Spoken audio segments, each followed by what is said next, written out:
Hindi chapter 3 कान भये बस बांसुरी के। ठीक है, ये शीर्षक ही है हमारा। रचना किसकी है, कवि कौन है इसके, तो इसके कवि रसखान। ठीक है, सबसे पहले इस शीर्षक का अर्थ क्या है वो समझना आप लोगों को बहुत जरूरी है। टॉपिक ही है कान भये बस बांसुरी के। कान अर्थात कौन, कान्हा, कृष्ण। ठीक है, कृष्ण अब किसके हो गए हैं, तो बस बांसुरी के होकर रह गए। अब क्या है, कैसे बांसुरी के हो गए, किसका कहना है, ये काव्य के आधार पे हम समझेंगे। ठीक है, ये रचना कवि कौन है, रसखान। तो सबसे पहले काव्य का भावार्थ जो मैंने यहाँ लिखा है, रसखान के दो कविता इसमें चैप्टर 3 आपके जो 12th में है, सिलेबस में है, तो चैप्टर 3 में रसखान के दो कवि थे, जैसा कि आप देख सकते हो ब्लैक बोर्ड पे मैंने लिखा है। ठीक है, पहला और दूसरा, ये दो कवि, इन दोनों कवि के भावार्थ हम समझेंगे, लेकिन उसके पहले हम रसखान की जीवनी देख लें। ठीक है, रसखान का जन्म, मृत्यु, इनकी प्रमुख रचनाएं, उसके बाद हम काव्य के भावार्थ की ओर पहुंचेंगे। ठीक है, तो चैप्टर 3 कान भये बस बांसुरी के, कवि रसखान। और रसखान जैसा कि नाम से ही स्पष्ट पता चल रहा है कि ये एक मुस्लिम कवि। ठीक है, मुस्लिम कवि और भक्त किसके, तो भगवान श्री कृष्ण के, भगवान श्री कृष्ण के अनन्य भक्त रसखान। रसखान का जन्म 1548, ठीक है, 1548 ईस्वी में रसखान का जन्म हुआ और रसखान की मृत्यु, निधन कब हुई, तो 1628, 1628 ईस्वी में रसखान की मृत्यु हुई। एक विकल्प में आपके एग्जाम में क्वेश्चन भी पूछा जा सकता है। ठीक है, याद रखिएगा रसखान का असली नाम क्या था, तो रसखान का असली नाम जो है वो सैयद इब्राहिम, रसखान का असली नाम क्या है, सैयद इब्राहिम है। इनका जन्म दिल्ली के एक संपन्न पठान परिवार में रसखान का जन्म हुआ था। ठीक है, रसखान श्री कृष्ण के अनन्य भक्त, इनकी रचनाओं में श्री कृष्ण की जो भक्ति है वो अत्यंत सराहनीय, अत्यंत सराहनीय है रसखान की। रसखान के गुरु जी जो है वो गुरु कौन है, गोस्वामी विट्ठलनाथ। रसखान के गुरु का नाम क्या है, गोस्वामी विट्ठलनाथ। गोस्वामी विट्ठलनाथ की रसखान दीक्षा ग्रहण कर ब्रज चले गए और ब्रज में जाकर कृष्ण भक्ति की रचनाएं, पद उन्होंने लिखे। श्री कृष्ण की रसखान की जो रचना की भाषा है, जो उन्होंने रचनाएं की, कवि सवैया की उनकी जो रचनाएं हैं वो किस में है, तो ब्रज भाषा में। रसखान ने ब्रज भाषा में पदों को लिखा। इनकी प्रमुख रचनाएं, रसखान की प्रमुख रचनाएं सुजान रसखान और प्रेम वाटिका, ये रसखान के प्रमुख रचनाएं हैं, सुजान रसखान और प्रेम वाटिका। ठीक है, सुजान रसखान और प्रेम वाटिका ये रसखान की प्रमुख रचनाएं। रसखान की कविता और जो सवैया है जो इन्होंने लिखा वो अपने आप में अद्वितीय, वो अपने आप में अद्वितीय। अब हम आगे बढ़ते हैं रसखान की कविता की ओर, जो आपको पढ़ना है। ठीक है, रसखान के भावार्थ, रसखान के कविता के भावार्थ यहाँ हम देखते हैं। ओके, तो चलिए स्टार्ट करते हैं। पहला कविता है कान भये बस बांसुरी के, अब कौन सखी हमको चाहिए। ये जो दोनों कविता है, इन दोनों कविता में गोपियों की मार्मिक स्थिति का रसखान ने यहाँ वर्णन किया। दोनों कविता में गोपियों की मार्मिक स्थिति का रसखान ने यहाँ वर्णन किया है। पहले कविता में क्या बताया गया है, तो गोपियां बांसुरी को अपनी सौतीन समझती है। सौतीन का अर्थ क्या होता है सभी को बताएं, पति का दूसरी पत्नी को हम क्या कहते हैं, सौतन। ठीक है, तो वो यहाँ श्री कृष्ण की बांसुरी को गोपियां क्या समझती है, अपनी सौतीन, और इसलिए क्या कहती है कि अब श्री कृष्ण हमें नहीं चाहेंगे, श्री कृष्ण हमें नहीं चाहेंगे और अपने सौतीन के द्वारा दिए गए दुख को हम क्यों सहे, अब ब्रज में हम नहीं रहेंगे। ये कौन कहती है, कहते हैं गोपियां, ये गोपियां कहती है, और इसलिए वो ब्रज छोड़कर चली जाना चाहती है, क्योंकि उन्हें लगता है श्री कृष्ण हमें क्यों चाहेंगे, श्री कृष्ण तो बस अब बांसुरी के होकर रह गए। ठीक है, तो पहले कविता में गोपियां बांसुरी को स्वातीन समझती हैं और ब्रज छोड़कर चली जाना चाहती हैं। दूसरे कविता में क्या है, तो दूसरे कविता में गोपियां कृष्ण के वियोग में उन्हें पाने का सुख अनुभव करना चाहती है और वो सब कुछ स्वांग करने को तैयार है जो श्री कृष्ण करते, अर्थात श्री कृष्ण जैसे पहनते हैं, जैसे ओढ़ते हैं, जो जो करते गोपियां वो सब कुछ करने को तैयार है। कृष्ण के वियोग में कृष्ण को पाने के श्री कृष्ण को पाने के लिए, आनंदित होने के लिए श्री कृष्ण जो करते हैं वो सब स्वांग करने को तैयार है गोपियां। ठीक है, अपने मन को बहलाने के लिए।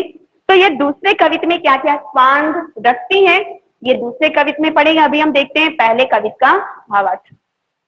कान भये बस बांसुरी के, अब कौन सखी हमको चाहिए, अर्थात कान भये बस बांसुरी के, अर्थात कान्हा श्री कृष्ण किसके हो गए हैं, तो गोपियों के हो गए। एक सखी दूसरे सखी से कह रही है, हे सखी अब कान्हा श्री कृष्ण तो अब बांसुरी के हो गए हैं, अब कौन सखी हमको चाहिए, अब हे सखी हमको कौन चाहेगा, क्योंकि श्री कृष्ण अब बांसुरी के हो गए, अब हमें श्री कृष्ण नहीं चाहेंगे। आगे क्या है, निशिधौस रहे, निशिधौस रहे संग साथ लगी, यह सौतीन तापन क्यों सही है। अब यहाँ पद जो दिए गए उसका अर्थ समझिएगा। निशि का अर्थ क्या होता है, निशि का अर्थ रात होता है, निशा का अर्थ रात होता है, सभी को पता है। निशि अर्थात रात, धौस अर्थात दिन।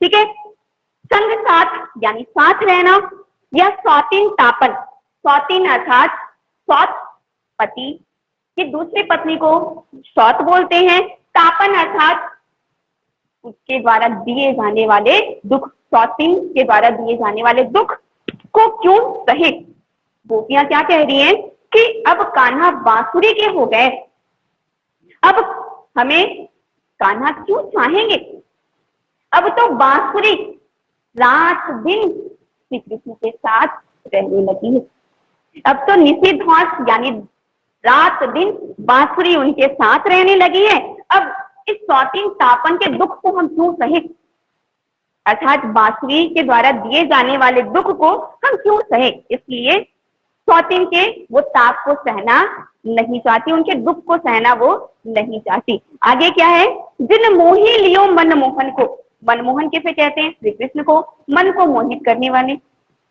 जिन मोही लियो मनमोहन को, रस खानी सदा हमको दहिए, दहिए अर्थात क्या होता है, तो जलाना, दहिए का अर्थ होता है जलाना।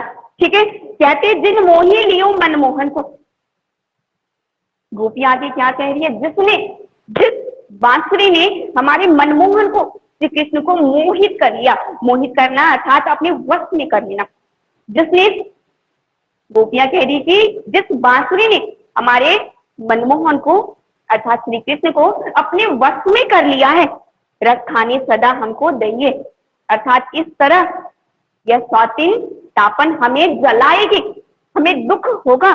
मिली आओ सबे सखी, भागी चले अब तो ब्रज में बांसुरी रहिए। आगे क्या कह रही है गोपियां, हे सखी आओ सखी हम सब मिलकर, मिली आओ सबे सखी अर्थात हम सब मिलकर अब भागी चले, कहां से भाग जाने की बात करती हैं, तो ब्रज से।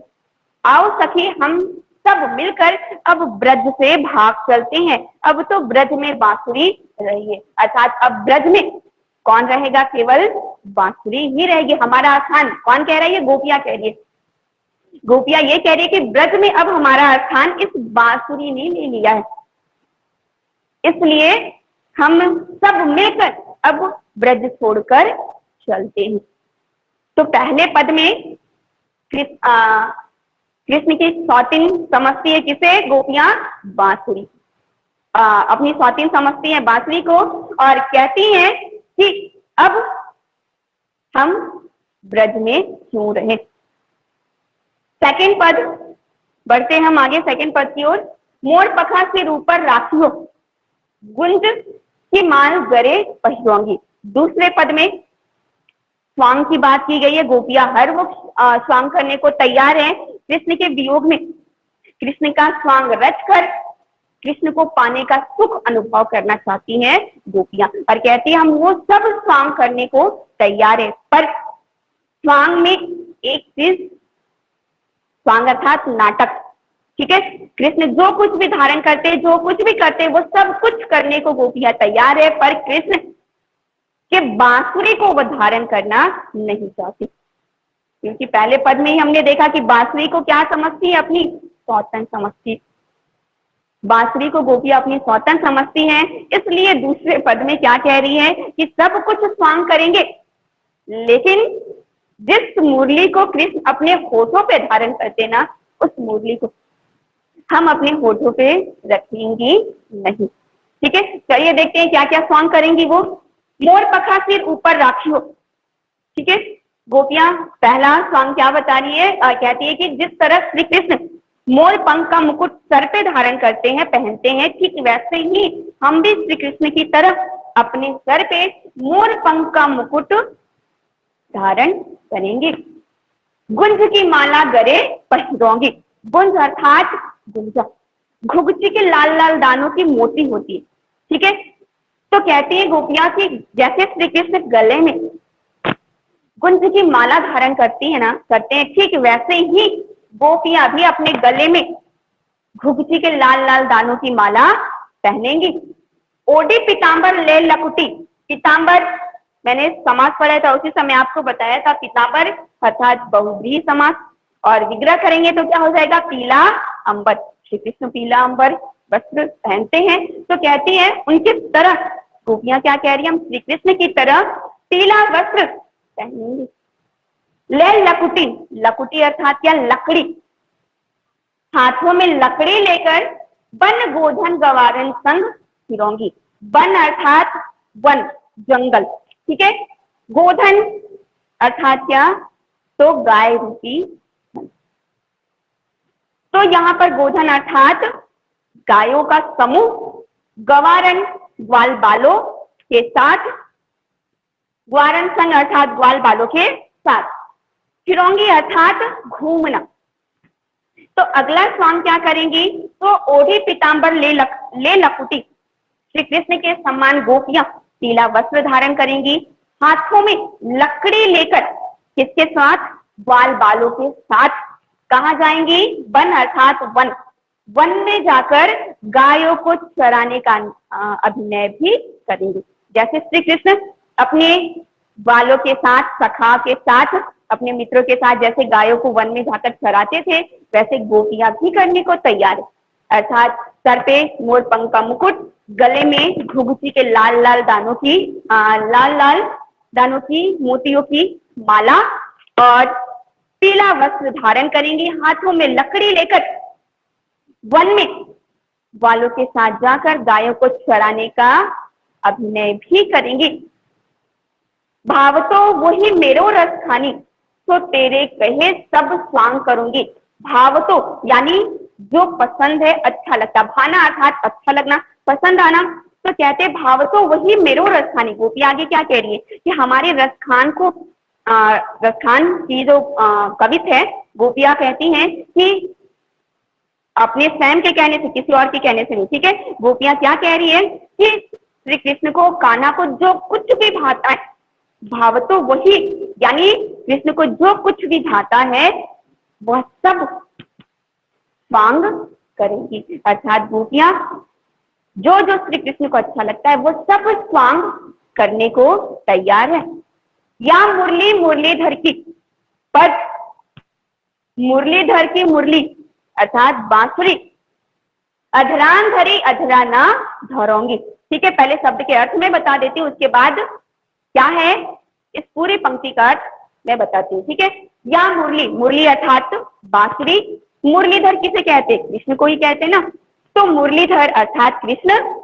अधरान, अधर अर्थात होठ, अधरान होठों पर, धरी अर्थात रखना, अधर यानी होठ ही होता है, धरोंगी ना धरोंगी अर्थात नहीं रखूंगी। गोपियां आगे क्या कहती है, सब स्वांग करूंगी, हम सब स्वांग करने को तैयार है। कृष्ण को जो जो भाता है वो सब स्वांग करेंगे। पर मुरलीधर की मुरली अर्थात श्री कृष्ण की जो बांसुरी है, जो मुरली है, उस मुरली को, जिस मुरली को श्री कृष्ण अधरान भरी अर्थात अपने होठों पे रखते हैं ना, उस मुरली को हम अधरा ना धरूंगी, हम अपने होठों पे धारण करने वाली नहीं है, क्योंकि उनको लगता है कि ये बांसुरी दिन रात श्री कृष्ण के साथ लगी रहती। अब हमारे श्री कृष्ण किसके हो गए हैं? बांसुरी के हो गए। तो अब श्री कृष्ण हमें क्यों चाहेंगे? और इसलिए गोपियां बांसुरी को अपनी सौतन समझती। ठीक है, तो पहले और दूसरे पद, रसखान के 2 पद हैं, दोनों पद का यहाँ भावार्थ कंप्लीट होता है। ठीक है, पहले पद में और दूसरे पद, दोनों पद में गोपियों की मार्मिक स्थिति का वर्णन किया गया है।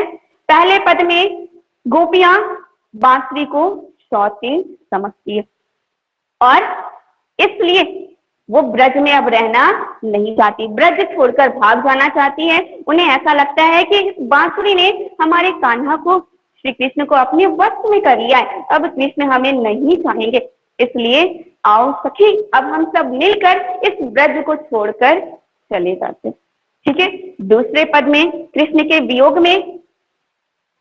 वियोग में गोपियां कृष्ण का स्वांग रच कर सुख अनुभव करना चाहती है, मन को बहलाना चाहती है, इसलिए वो कृष्ण के सारे स्वांग रचती है।